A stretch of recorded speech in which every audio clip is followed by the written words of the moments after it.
Well, we're here at Steve Miner's house again, and Steve, we've been kind of talking about here the last couple newsletters and last segments of our video show here about the history of the Border Batch, and where we left off last time, things were really going well. A lot of members, about 100 or so. BBBS was doing great. The brewery show had gotten started, and the hobby was really hitting its stride. Early mid 80s, things were just cooking along. So this thing with the Nona Vierkant and Beer Can Widowed Wife, that was a big part of this. I wasn't around back then, but I know from talking to you and seeing the pictures, it was a pretty big deal at conventions and shows. Tell us about that. It was huge. Bob called me and one night, and he says, "Hey," he says, "You know, Nona's a good singer, you know." And I said, "Yeah, I know that. I've heard her sing and everything." And she said, "Well, she's made this song called Beer Can Widowed Wife, and we'd like to record it." And I says, "Well," I have some friends in Rochester that run the Wellhaven recording studio, and I says, "I'm sure they would do that for us." And he says, "Well, get a hold of them, find out." And so I called this guy up, and I'd gone to school with him in Mankato, and the guy says, "Yeah, come on over." He says, "What do you need?" And he said, "Well, we just need a guitar player." And he said, "We can do that." So we went over there on a Thursday night, and Nona had both songs already written down. Beer Can Widowed Wife was the main song, and then the other one was Please Help Me I'm Falling, which was a song that she'd actually written herself. Well, she actually wrote both of them. And so we sat down in the studio, and we had a few cocktails. No. Yep. And they sat down. The fellow from Rochester came in and she gave him the sheet music that she had. And he said, "Hey, this is a great song." And so he played along with her, and we did it in one take. It was just unbelievable. And the guy from the studio, he says, "Man, that's a great song." And he said, "Well, can you put it on 45 for us?" So he did. And so we started distributing these 45s to our chapter members first. Well, it became such a hit, all of a sudden we're getting requests from all these other chapters. You know, "Hey, can we have it?" And Bob said, "Well, what should we do here?" And I says, "Well, let's what's it going to cost us to press 250 of them?"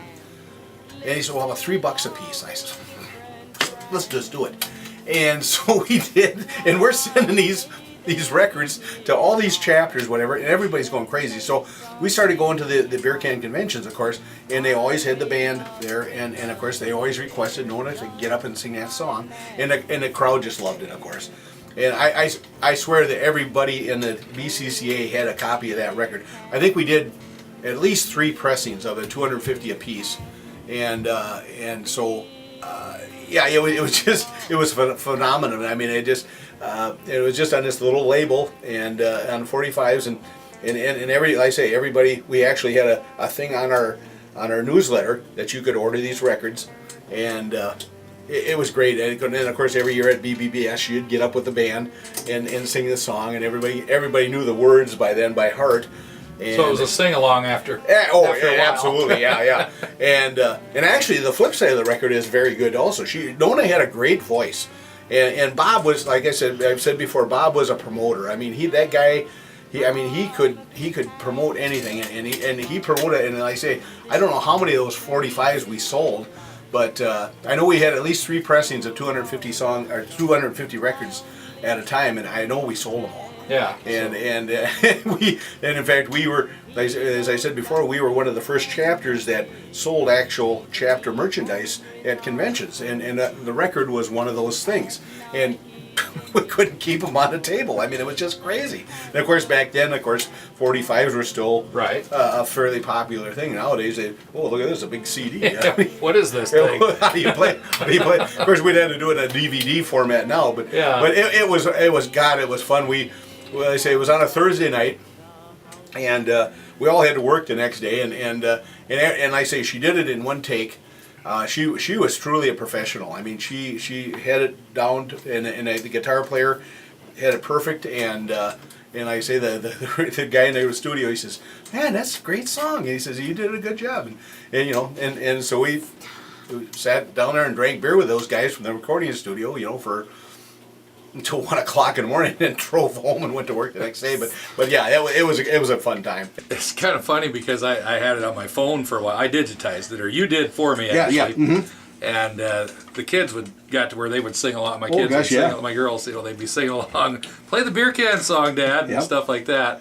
And it is a pretty neat song, and it's very well crafted, well written. Oh, very much so. You know, really fits the hobby, and you can just, when you listen to it, you can picture, the guy out hunting for beer cans and her sitting home with the kids and, the whole thing. So, yeah, I mean, she wrote it about her life. I mean, that was her. I know the old timers will remember it and probably haven't heard it for years, and I mean, there's probably some people that maybe need to be reintroduced to it. So I was kind of proud of it, actually, because it was our chapter that had done that.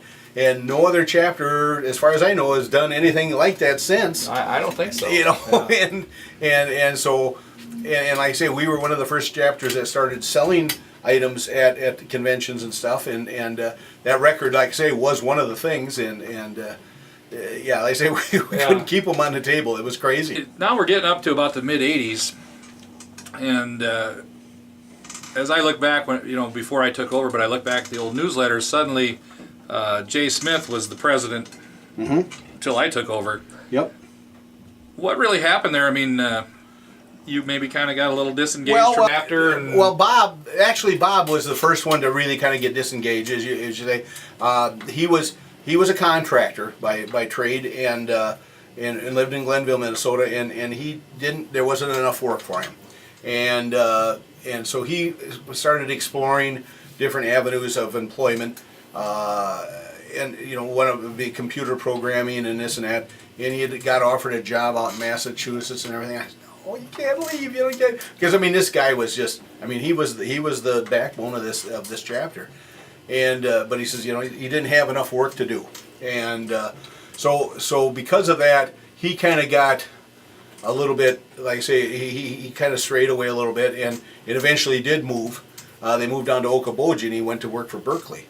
And so at that time, he pretty much distanced himself from the chapter and kind of dropped everything kind of in my lap. And at the same time, I was just getting involved. I was in the fire department. I was on the planning commission and the economic development commission. And I had all these different meetings. There was nights that I wasn't home a single night during the week with the meetings and stuff. And although I didn't, my collecting interest didn't wane. I mean, I was still going full bore and collecting, but I didn't have the time to devote to the chapter like I felt I should, and I've always been that way. If I'm going to do something, it's going to be 150%, and I felt like I was letting the guys down, and I say, and without my guy, Bob was my guy. I mean we were a pair. I mean, he and I say, honest God, that guy run this thing. I mean, but I was kind of more or less.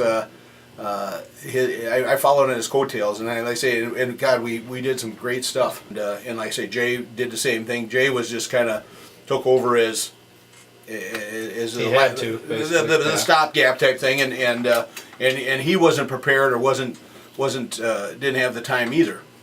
And so the chapter, and as I watched, I mean, the chapter kind of started, going downhill, and we didn't have as many shows, and we didn't have the interest wasn't there. Which I think was pretty much hobby-wide, too. I mean, it got to the point, it reached this peak, and then all of a sudden it started going down, because basically, kind of liken it to the baseball card hobby, where, it was just huge, and just basically, they overproduced the baseball cards.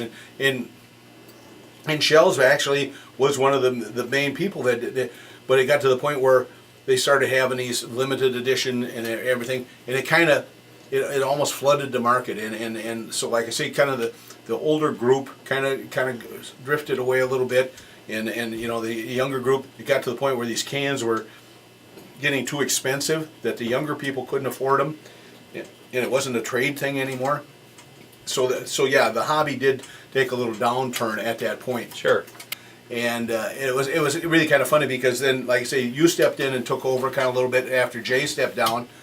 And if you hadn't have done it, I don't know who the heck would have. I mean, the chapter probably would have faded away. And I followed along at home, more or less, or reading the newsletters. And after 2 or 3 years, I got the news, and I seen the Schell show was going on. I said, I told the wife, I said, I'm going to go up to the Schell show.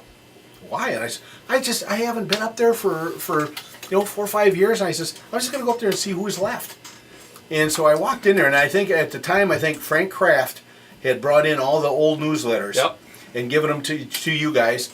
And so I kind of walked in, and I'm kind of looking around, and there's a few guys I recognized. Gary Booley was one of them from Sleepy Eye, and some of the guys, but most of the people were all new faces. And I didn't know you guys. Yeah. And I remember your wife looking over at me, and she's looking at me, and she's looking at the newsletter. She looks over at me, looks at the newsletter. Finally, she comes over, she says, "Are you Steve?" And I says, "Yeah." She, "Well, welcome back." I said, and she gives me a big hug. I said, "Well, I never really left, but I said I just, life, like I say, life intervened a little bit there, and I said I still care for this chapter. I still think, I still followed along and everything. It's just that I didn't have the time that I wanted to devote to it." And so yeah, at that point, I say that's when you stepped in and kind of took over, and like I say, if it hadn't been for you, I think the chapter had been another lost story, I'm sure.